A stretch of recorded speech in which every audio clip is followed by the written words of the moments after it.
Last video में हमने जो टॉपिक्स कवर किए थे उसमें पहला टॉपिक जो है हमारा था ग्लास प्रिज्म और उसके बाद हमने पढ़ा डिस्पर्जन ऑफ लाइट। नाउ अब दो और ऐसे फिनोमिना हैं जो लाइट के लिए बेहद जरूरी है। बेसिकली जो एनवायरमेंटल जो एटमॉस्फेरिक लाइट है हमारी उसके लिए बहुत इंपॉर्टेंट है। बहुत तरह के इल्यूजन्स, मिराज और बहुत तरीके की एप्लीकेशन जो है वो इन्हीं दो फैक्टर के कारण है जो हम आज डिस्कस करेंगे। दो फिनोमिना, पहला जिसमें है एटमॉस्फेरिक रिफ्रैक्शन ऑफ लाइट और दूसरा जो फिनोमिना है वो स्कैटरिंग ऑफ लाइट। बेसिकली क्या है एटमॉस्फेरिक रिफ्रैक्शन ऑफ लाइट जो है जब हमारी लाइट किसी भी ऑब्जेक्ट से जो स्टार्ट करती है और मूव करना शुरू करती है, ऑब्जेक्ट से निकल के ऑब्जेक्ट से टकरा के, और जब वो रिफ्रैक्ट होती है एटमॉस्फेयर की हेल्प से, तो उस चीज को हम बोलते हैं एटमॉस्फेरिक रिफ्रैक्शन। ओके, मैं सारा भी डिस्कस करूंगा। और स्कैटरिंग ऑफ लाइट बेसिकली क्या होता है जिसमें जो हमारी लाइट रे है वो स्कैटर हो जाए टिनी पार्टिकल्स या किसी भी कोलाइडल सॉल्यूशन से, जैसे एयर है, स्मोक है, डस्ट पार्टिकल्स एटमॉस्फेयर में या वाटर मॉलिक्यूल्स है, उनसे टकराने के बाद जब हमारी लाइट क्या करे स्कैटर हो जाए, स्प्रेड हो जाए, उस फिनोमिना को हम बोलते हैं स्कैटरिंग ऑफ लाइट। तो दोनों की अपनी अपनी एप्लीकेशंस है, दोनों ही इंपॉर्टेंट फिनोमिनाज हैं। तो पहले जो है आज हम कवर करेंगे हमारा atmospheric refraction of light. What is basically, देखिए इसको पढ़ने से पहले first let me know about what is atmosphere. Okay, and after that we read we studied what is atmospheric refraction. First we need, क्योंकि हमें refraction तो पता है क्योंकि हमने पढ़ा है पहले। What is refraction? Basically the bending of light from one medium to, when it travel from one medium to another, the bending of light, it's away from the normal or towards the normal, that is refraction. Basically it depends on the refractive indexes of the material. Now अब हमें इस वाली term का तो पता है what is refraction. Okay, ना atmosphere को बड़े अच्छे से पढ़ना पड़ेगा पूरा अगर आपको एटमॉस्फेरिक रिफ्रैक्शन समझना है या जानना है। देखिए बेसिकली क्या है, अर्थ की जो है कुछ लेयर्स हैं अर्थ के एटमॉस्फेयर की। जैसे सबसे पहली लेयर हमारी कौन सी आती है, ट्रोपोस्फियर। ओके, स्ट्रेटोस्फियर, मेसोस्फियर, फिर थर्मोस्फियर, उसके बाद हमारी एक्सोस्फियर आती है और मैग्नेटोस्फियर आती है। ओके, वो स्पेस की बहुत जो है ऊंचाई पे है। बेसिकली क्या है कि आप इसे नोट करें कॉपी में। Okay, the atmosphere is made up of layers of different optical densities. First line ये है।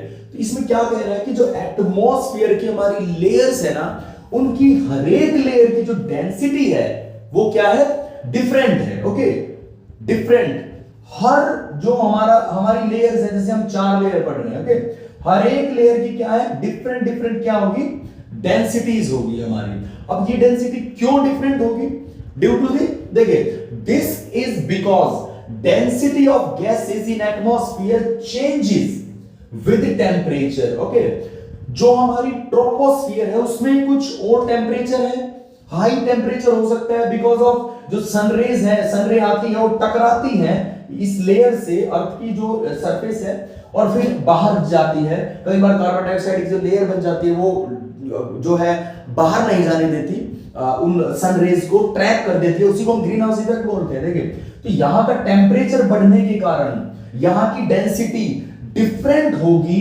ऊपर वाली जो है लेयर की डेंसिटी से। फिर एक और थर्ड लेयर है हमारी, उसकी डेंसिटी डिफरेंट है। फिर फोर्थ लेयर है हमारी ट्रोपोस्फियर, स्ट्रेटोस्फियर, मेसोस्फियर, थर्मोस्फियर, सभी का टेम्परेचर अलग। That's why have different different जो है, जो हवा की जो वो तापमान है, टेम्परेचर है, वो अलग है।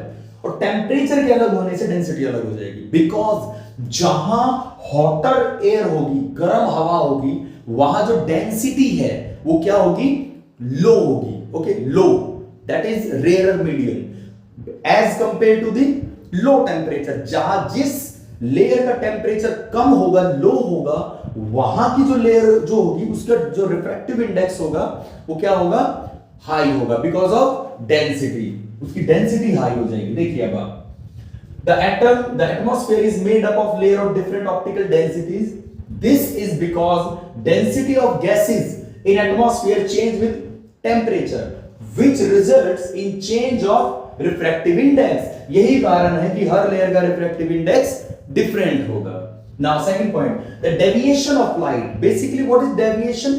Deviation means distract होना, पाथ से कितना लाइट डिस्ट्रैक्ट होगी वो रे हमारी, तो डेविएशन कितना होगा? द डेविएशन ऑफ लाइट और other electromagnetic wave from a straight line as it passed through the atmosphere is known as the atmospheric refraction. Basically जब कोई भी इलेक्ट्रोमैग्नेटिक वेव या लाइट वेव क्या करे, एटमॉस्फेयर से ट्रेवल करते वक्त अपने पाथ से डेविएट हो जाए, जितनी डेविएट होगी उस प्रोसेस को हम बोलते हैं atmospheric refraction. Basically the refraction of the light, that means the bending of the light when it travel from one medium to another in atmosphere. When it travel from one layer, we can say one layer to the other layer in the atmosphere. Okay, that is the atmospheric refraction. Now अब देखिए इसकी applications क्या है. Twinkling of star. Basically क्या है? Twinkling of star. कब हमें star जो है ट्विंकलिंग करते दिखते हैं आसमान में? हम इस फिनोमेना को ना डेली ऑब्जर्व करते हैं, कर सकते हैं. जब हम नाइट विजन में बाहर निकलते हैं घर से, तो आसमान की जब आप तरफ देखते हैं तो हमें स्टार्स कैसे दिखते हैं? ट्विंकलिंग करते हुए. ट्विंकलिंग. ओके, तो बेसिकली ये ट्विंकलिंग क्या है और क्यों हमें दिखती है? देखिए, जब स्टार की लाइट ट्रेवल करती है स्पेस से, क्योंकि स्पेस पूरा वैक्यूम का है, ओके वैक्यूम है, तो स्पीड ऑफ लाइट बिल्कुल सेम होगी. वहां डेंसिटीज डिफरेंट नहीं है, ओके स्पेस में, क्योंकि आइंस्टीन ने क्या बताया कि वैक्यूम की जो डेंसिटी है वो फिक्स है और पूरा स्पेस लगभग क्या है हमारा? वैक्यूम से बना हुआ है. नाउ ये लाइट बिल्कुल स्ट्रेट ट्रेवल करेगी. जैसे ही अर्थ के एटमॉस्फेयर में एंटर करेगी, क्योंकि लेट्स से वैसे तो ट्रोपोस्फेयर, स्ट्रेटोस्फेयर, मेसोस्फेयर हर लेयर का रिफ्रैक्टिव इंडेक्स अलग है, बिकॉज ऑफ डेंसिटी अलग है. ओके, नाउ बट हमें ये नहीं पता कि कितनी है. बेसिक पे हम जा रहे हैं. देखिए, जैसे ही फर्स्ट लेयर में एंटर करेगी, ऊपर साइड से अपर लेयर में, थर्मोस्फेयर में, तो क्या करेगी? इट बैंड वैन. देखिए, वैक्यूम से एक लेयर में एंटर कर रही है और उस लेयर की जो टेम्परेचर है वो डिफरेंट है. ओके, अब टेम्परेचर के डिफरेंट होने से उसकी डेंसिटी अलग होगी, तो इट बैंड अवे और towards the normal as per the density. तो या तो अवे माने या टुवर्ड्स माने. देखिए, मैंने इसको बैंड कराया, एक्चुअल में पाथ ये था और ये क्या किया? अवे चली गई. ओके, नाउ फिर से अवे गई नॉर्मल से, और फिर से अवे गई. लेट्स से मैं यहां हूं इस सरफेस पे. जब मेरी आईज में वो लाइट रे आई, ओके, जब मेरी आईज में स्ट्राइक की वो लाइट रे, तो वो ये वाली पोजीशन थी. ओके, तो मुझे ये स्टार ट्विंकलिंग करता दिखेगा. Why? Because फ्लिकरिंग, जब ये लाइट रे यहां से निकली ना और एंटर कर रही है, हर बार ये डिफरेंट मीडियम से आ रही है. ओके, डिफरेंट मीडियम से, तो बैंड हो रही है हर बार, तो उसके कारण मुझे वो स्टार फ्लिकरिंग करता दिखेगा. That's fluctuation of the light wave when it travel from one medium to another. This fluctuation creates the flickering. Okay, और उसी फ्लिकरिंग के कारण मुझे ये स्टार कैसा दिखेगा? ट्विंकलिंग करता दिखेगा. That is the reason of twinkling of the stars. अब देखिए एक और चीज इसमें दिखती है, change in the apparent position of the star. हम यही पढ़ेंगे इसको. जो एक्चुअल पोजीशन होती है किसी स्टार की, प्लेनेट की, या फिर किसी, जैसे हम सन को देखते हैं ना, वो हम एक्चुअल पोजीशन नहीं देखते हैं सन की. बेसिकली क्या है? सन की जो है ना एक्चुअल पोजीशन हम नहीं देख पाते, किसी भी स्टार, प्लेनेट की, anything due to the vision effect. इसी विजन एटमॉस्फेरिक इफेक्ट के कारण जो है ना, हम एक्चुअल विजन किसी भी चीज का नहीं देख पाते, एक्चुअल पोजीशन नहीं देख पाते. देखिए, जब ये लाइट एंटर की इसमें, फिर बैंड हुई, फिर बैंड और फिर बैंड, जो लास्ट में बैंड हुई ना, वो मेरी आईज में गई वो रे, और उसी को मैंने क्या किया? फर्दर में बैक में इंक्रीज कर दिया, और यहां पर जो है ना मेरे को वर्चुअल इमेज दिखेगी. That is the virtual image of the star. देखिए, एक्चुअल पोजीशन नहीं देख पा रहा हूं मैं, एक्चुअल पोजीशन में नहीं देख पा रहा हूं. यही कारण है इसकी थर्ड एप्लीकेशन. इसी के कारण, इसी एटमॉस्फेरिक रिफ्रैक्शन के कारण ही मैं जो है चेंज देख पाता हूं किसमें, अपीयरेंट पोजीशन में किसी भी ऑब्जेक्ट की, not only for star, not only for planet, even जब मैं किसी मिरर के आर पार भी देखता हूं ना, that is also the main, वहां भी रिफ्रैक्ट, समहाउ रिफ्रैक्टिव जो एटमॉस्फेरिक रिफ्रैक्शन है वो अपना रोल प्ले कर रहा है। ओके, तो actual position, Einstein says in theory of relativity everything is illusion, बिल्कुल करेक्ट, हम किसी भी चीज को नहीं देख पाते, there is no evidence for zero error, ऐसा कोई एविडेंस नहीं है जिसमें एरर ना हो, anything, there is no idealities there. Okay, हर चीज सर्टेन नहीं है, अनसर्टेनिटी पे बेस है। तो यहां पर क्या है, डिफरेंट लेयर से आ रही है, तो मुझे डिफरेंट विजन दिख रहा है। और देखिए एक और चीज, किसी भी चीज को मैं अपीयरेंट रियल नहीं देख पा रहा हूं, अपीयरेंट पोजीशन देख पा रहा हूं। दूसरी बात क्या है, ये तो हमने कवर किया, ट्विंकलिंग ऑफ स्टार और change in apparent position of the stars. Now third क्या है, advance sunrise and delayed sunset. हम ये मानते हैं कि जब सनराइज होता है ना, तो हमें 2 मिनट एडवांस में दिखता है, पहले ही, एक्चुअल में वो राइज नहीं हुआ है। ओके, और वो हमें कैसा दिखता है, होराइजन से जब वो निकलता है तो हमें वो 2 मिनट अहेड दिखता है, और वो जब सनसेट होता है ना, सूर्य छिपता है, तो वो 2 मिनट डिले करके हमें दिखता है। मींस सन जो है सनसेट हो चुका है, लेकिन अब भी मुझे विजिबल हो रहा है। That is the situation. इस सिचुएशन की मैं बात कर रहा हूं, जब भी आप सनसेट को देख रहे होते हैं, 2 मिनट बिल्कुल एंड के, तब तक वो सनसेट हो चुका होता है, लेकिन हमें दिख रहा होता है। That is the apparent position, that is due to this apparent position, क्योंकि मैं रियल जो मेरी ऑब्जर्वेशन है ना, वो नहीं देख पा रहा हूं सन की। ओके, होराइजन पे जाने के बाद क्या होता है, यही कारण है, बिल्कुल सेम कारण है। लेट्स से मैं जो है ना अर्थ पे यहां हूं, और ये जो है सन है। ओके, नाउ अर्थ के जब हर एक जो है उससे सन की रेज आएगी, हर एक जो है लेयर्स से ट्रेवल करके, तो हर बार क्या करेगी, चेंज करेगी अपने पाथ को, हर बार क्या करेगी, चेंज, बिकॉज हर एक लेयर की डेंसिटी डिफरेंट है। और जब वो मेरी आईज में एंटर करेगी ना, एंटर करेगी, तो मैं उसको फर्दर, जैसे हमने कनकेव मिरर लेंसेज पे इमेज बनाई, वर्चुअल इमेज बनाई, वर्चुअल कौन सी, जिसको मैं ज्योमेट्रिकली कंस्ट्रक्ट करता हूं, रियल में नहीं मिलती है वो मुझे।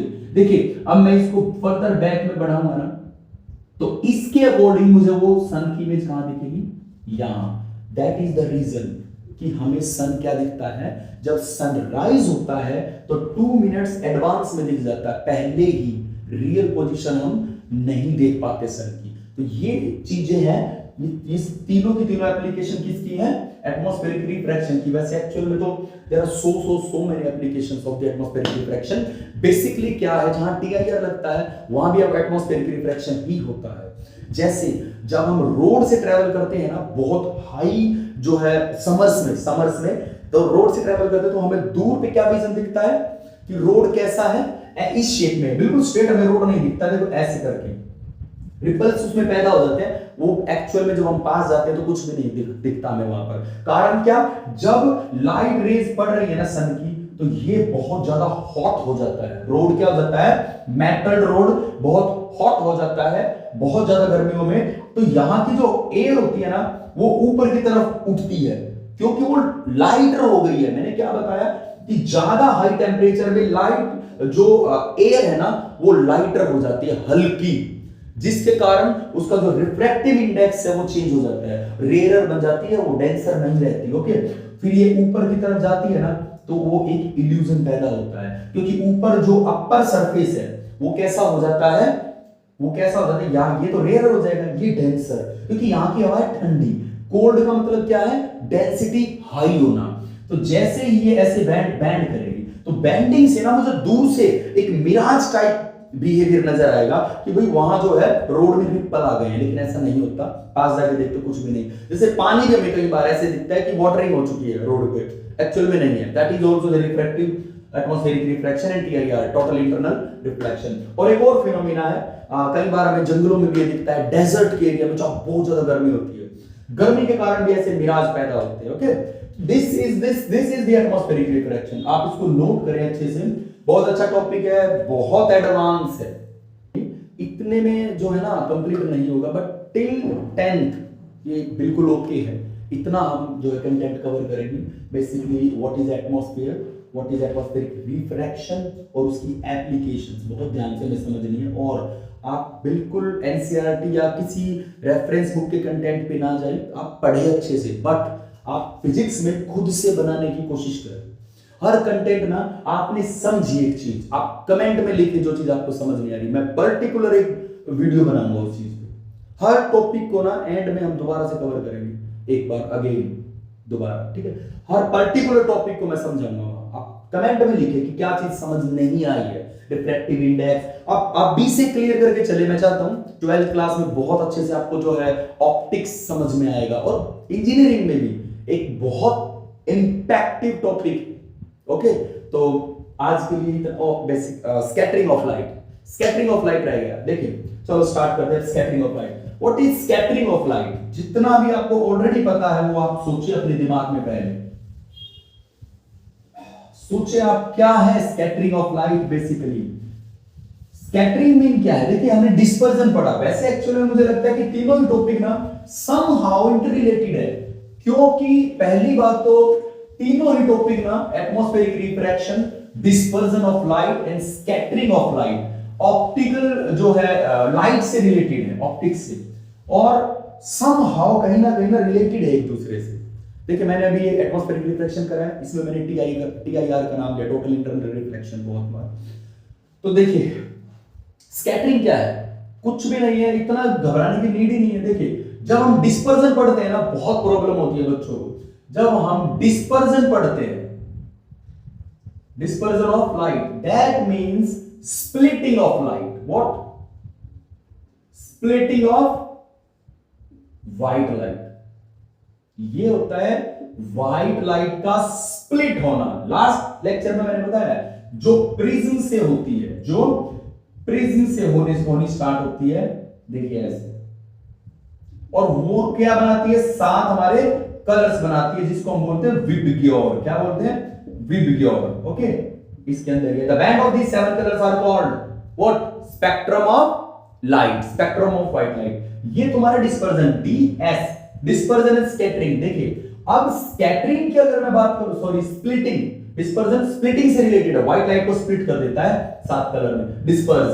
अब अगर मैं बात करूं स्कैटरिंग ऑफ लाइट की, इसकी स्कैटरिंग ऑफ लाइट, ये क्या है? देखिए हमारे एटमॉस्फेयर में ना बहुत सारे पार्टिकल्स हैं, हमें क्या दिखता है? बेसिकली हमें दिखता ही नहीं है, माइक्रोस्कोपिक पार्टिकल्स हैं, बड़े बड़े हैं, जैसे डस्ट पार्टिकल बेसिकली, क्योंकि थोड़े हैवी होते हैं, तो लेयर जो है ना बिल्कुल सरफेस से हल्की सी ऊपर वाली लेयर में वो मौजूद होते हैं, वो वहां प्रेजेंट होते हैं। इसके बाद थोड़ा हम ऊंचाई पे जाएंगे ना, और थोड़े हल्के पार्टिकल, जैसे एयर में डस्ट पार्टिकल से अलग भी बहुत सारे, जैसे वाटर मॉलिक्यूल्स हैं, मिस्ट है, या स्मोक टाइप की, स्मोकी जो हो जाता है। ओके, फिर वहां बहुत छोटे छोटे पार्टिकल्स हैं, फिर जो हमारी गैसेस है उनके मॉलिक्यूल्स है, ओके, गैसेस के। तो बेसिकली क्या है, जब लाइट एंटर करती है अर्थ के एटमॉस्फेयर में, तो उन पार्टिकल्स से लाइट जब टकराती है तो वो क्या करती है? देखिए स्प्लिट होती है, वहां पर भी स्कैटर हम इसे बोलेंगे। देखिए स्कैटरिंग ऑफ लाइट बेसिकली क्या है? जैसे स्काई का ब्लू दिखना समहाउ इंटररिलेटेड है। मैंने पहले भी कहा है कि इसमें भी क्या बनती है? विबग्योर। मैंने वहां पढ़ाते वक्त बताया था कि रेड कलर की वेवलेंथ सबसे ज्यादा होती है, इसलिए वो इजीली स्कैटर नहीं होता। ओके, वॉयलेट इजीली स्कैटर हो जाता है, उसके बाद इंडिगो है, ब्लू है, ग्रीन है, येलो है, ऑरेंज है, ऐसे करके। ओके, नाउ यहां भी स्कैटरिंग है, जैसे स्काई का ब्लू दिखना, दैट इज स्कैटरिंग। वो किसकी एप्लीकेशन है? स्कैटरिंग की पहली एप्लीकेशन कौन सी है? Sky, the blue colour of sky, the blue color of sky. Okay, second application हो सकती है इसकी सन का रेड दिखना at the evening and morning. Okay, the colour of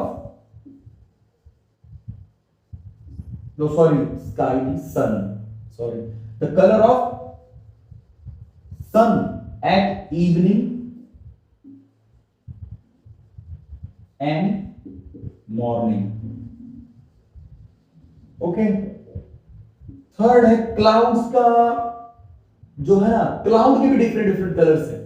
हमें व्हाइट दिखते हैं, ब्लैक भी दिखते हैं, कई बार रेड भी हो जाते हैं। तो reddish colour, okay, change in colour of this clouds, change in colours of cloud.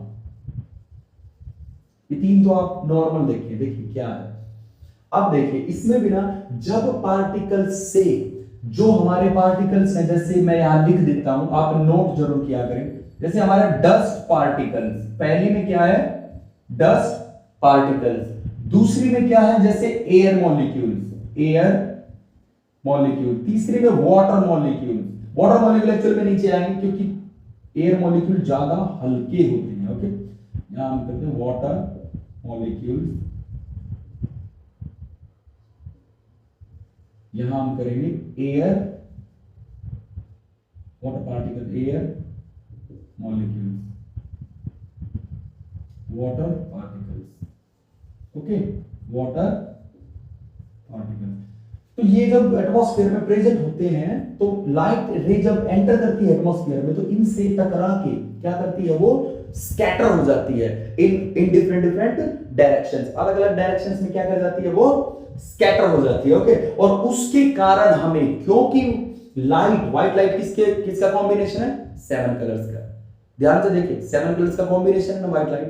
तो जब लाइट इनसे टकरा के जब आगे बढ़ेगी ना तो हर कलर के डिफरेंट वेवलेंथ है, तो कौन सा कलर इजीली स्कैटर हो जाएगा और कौन सा कलर बाद में स्कैटर होगा, इट डिसाइड्स कि कौन सा कलर आपको दिखेगा। उनकी जो वेवलेंथ है ना, उस वही ये डिसाइड करेगी कि आपको जो विजिबिलिटी हो रही है वो किस कलर की होगी।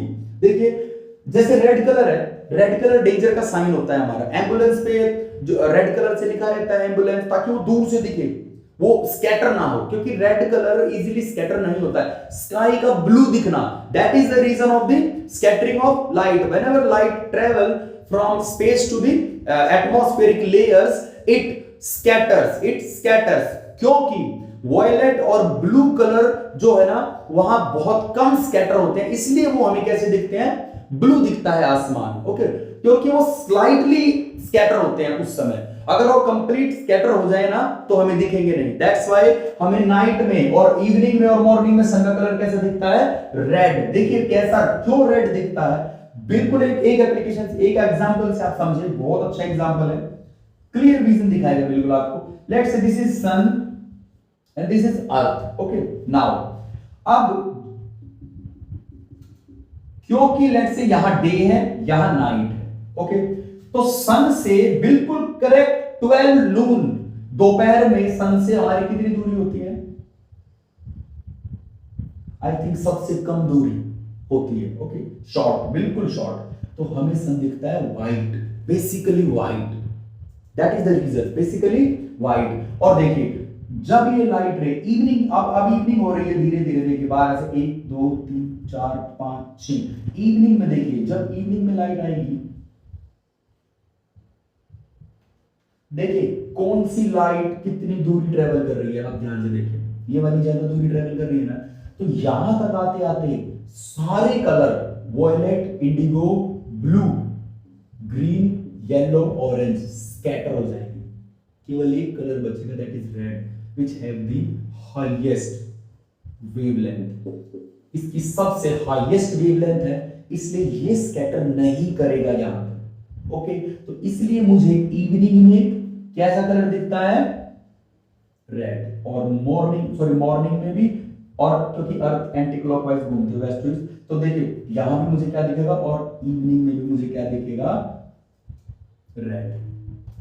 और धीरे धीरे सन का कलर चेंज होता है, रेड के बाद मॉर्निंग के बाद कैसा दिखता है मुझे, येलो, उसके बाद समहाउ ऑरेंज, फिर ऑरेंज, पहले ऑरेंज दिखता है ये वाला, फिर येलो, और धीरे धीरे बिल्कुल व्हाइट हो जाता है, व्हाइट लाइट ही बन जाती है वो एंड में, क्योंकि बिल्कुल भी वो स्कैटर नहीं करेगी, बिल्कुल नजदीक आ गई है।